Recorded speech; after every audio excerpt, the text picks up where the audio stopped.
अब बात वेनेजुएला और अमेरिका संकट को लेकर कि क्या मादुरो का बेटा ट्रंप से बदला लेगा। वेनेजुएला में सियासी उथल-पुथल जारी है और राष्ट्रपति निकोलस मादुरो को सत्ता से बेदखल कर दिया गया है। मादुरो और उनकी पत्नी को गिरफ्तार कर लिया गया और उन्हें कोर्ट में पेश किया गया। अमेरिका ने शनिवार को वेनेजुएला में तख्ता पलट का ऐलान भी किया और वेनेजुएला पर अमेरिका का राज कायम होने की घोषणा की है। पूरे घटनाक्रम के बाद निकोलस मादुरो के बेटे मादुरो निकोलस गुएरा ने ट्रंप को सीधी चेतावनी दी। उन्होंने एक ऑडियो जारी करके न सिर्फ ट्रंप प्रशासन के ऊपर बड़ा हमला बोला, बल्कि उनके पिता के साथ गद्दारी करने वालों पर हमला बोला। उन्होंने अपने पिता की गिरफ्तारी को अपहरण करार दिया। साथ ही साथ अमेरिका के इस कदम को अंतर्राष्ट्रीय कानून का उल्लंघन बताया।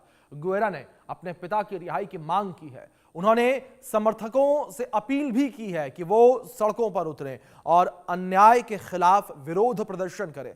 उन्होंने दावा किया कि वेनेजुएला के लोग अपने नेता की वापसी होने तक शांत नहीं बैठेंगे। तो मादुरो के बेटे का ये बड़ा बयान निकलकर सामने आया है, जहां एक और अमेरिकी सेना मादुरो को ले गई, गिरफ्तार करके हिरासत में ले गई और एक और कोर्ट में पेशी हुई, तो दूसरी ओर मादुरो के बेटे का ये बड़ा बयान सामने आया है। चलिए अब आपको कुछ और जानकारियां देते हैं, कुछ और अपडेट्स आप तक पहुंचाते हैं कि आखिर इस ऑडियो क्लिप में क्या था, क्या कहा गया, तो वो आपको बता देते हैं। ग्राफिक्स के माध्यम से जानकारी आप तक हम पहुंचाते हैं। गुएरा ने अपने पिता की वापसी की मांग की है, आप समझिए। और गुएरा ने कहा कि इतिहास बताएगा कि गद्दार कौन है। आप हमें सड़कों पर इन लोगों के साथ देखेंगे, यह भी गुएरा के द्वारा कहा गया। साथ ही साथ कहा कि अमेरिका हमें कमजोर देखना चाहता है। गंभीर आरोप अमेरिका के ऊपर। हम सम्मान और गरिमा के झंडे बुलंद करेंगे, ये गुएरा के द्वारा कहा गया है। क्या इसमें हमें दुख होता है, ये भी एक सवाल उन्होंने किया। बेशक हमें गुस्सा आता है, ये गुएरा ने कहा है। ये ऑडियो का जिक्र हम कर रहे हैं, लेकिन वे ऐसा नहीं कर पाएंगे। धिक्कार है इस पर। मैं अपनी जिंदगी की, अपनी मां सीलिया की कसम खाता हूं, वे ऐसा नहीं कर पाएंगे, ये कहा गुएरा ने। तो गुएरा ने अपने पिता की वापसी की मांग भी की है। ऑडियो का हम जिक्र कर रहे हैं। गुएरा ने कहा कि इतिहास बताएगा कि गद्दार कौन है। तो ये एक बड़ा बयान उनका निकलकर सामने आया। अब आपको बताते हैं कि आखिर कौन है मादुरो गुएरा उर्फ निकोल सिटी। यहां पर मनी लॉन्ड्रिंग के आरोप उनके ऊपर लगे हैं, जो कानूनी आरोप है उसका जिक्र हम कर रहे हैं।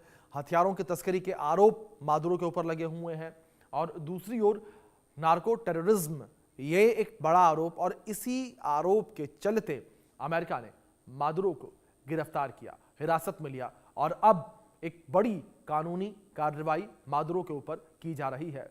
तो बड़े आरोप यहां पर अमेरिका के द्वारा लगाए गए और अमेरिका ने आरोप लगाते हुए कहा कि ड्रग्स की तस्करी करते हैं मादुरो। 21 जून 1990 को जन्म हुआ है यहां पर गुएरा का। वेनेजुएला की यूनाइटेड सोशलिस्ट पार्टी के सदस्य हैं मादुरो गुएरा उर्फ निकोल सिटी। उम्र कम है, राजनीति में कदम रखा है। 2013 में जब उनके पिता राष्ट्रपति बने, यहां पर अपडेट समझिए, विशेष राष्ट्रपति निरीक्षणों का नेतृत्व के लिए नियुक्ति की गई थी। नेशनल फिल्म स्कूल के प्रमुख भी रहे हैं और वेनेजुएला के नेशनल असेंबली के डिप्टी वो मौजूदा समय में हैं। निकोलस सिटो एक संगीतकार भी हैं। निकोलस मादुरो के बेटे हैं। गुएरा उर्फ निकोल सिटो 21 जून 1990 को उनका जन्म हुआ है और वेनेजुएला की यूनाइटेड सोशलिस्ट पार्टी के सदस्य हैं गुएरा। तो गुएरा के बारे में जानकारी है और राजनीति में नए हैं, लेकिन दम भरते नजर आ रहे हैं। अमेरिका को चेतावनी देते हुए नजर आ रहे हैं और बदला लेने की बात करते नजर आ रहे हैं।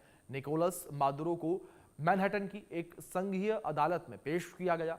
भारी सुरक्षा के बीच मादुरो ने अपने ऊपर लगे सभी आरोपों को राजनीति से प्रेरित बताया।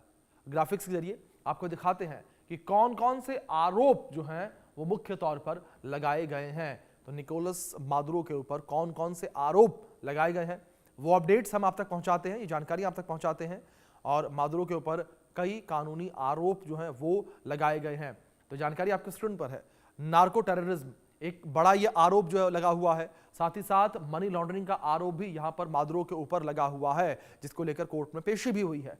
हथियारों की तस्करी का ये बड़ा आरोप लगा है नार्को टेररिज्म और इसी के चलते अमेरिका ने मादुरो को गिरफ्तार किया, हिरासत में लिया, कोर्ट में पेश किया और एक तरीके से सत्ता पलट कर दिया। और अमेरिका ने तो यहां तक कह दिया कि अब जब तक हालात सामान्य नहीं हो जाते वेनेजुएला में, तब तक अमेरिका जो है वो वेनेजुएला को कंट्रोल करेगा और वहां की सरकार चलाएगा। तो आप समझिए किस तरीके की स्थितियां जो है वो इस वक्त बनती हुई नजर आ रही हैं। और दूसरी ओर अमेरिका लगातार वेनेजुएला पर नजर बनाए हुए है। अमेरिका की तरफ से और राष्ट्रपति ट्रंप की तरफ से जो वेनेजुएला की कार्यवाहक राष्ट्रपति हैं, उन्हें भी धमकी दी गई है और यह कहा गया है कि अगर सहयोग नहीं किया तो मादुरो से भी बुरा हाल किया जाएगा। तो आप समझिए किस तरीके से यहां पर ये धमकी दी गई है।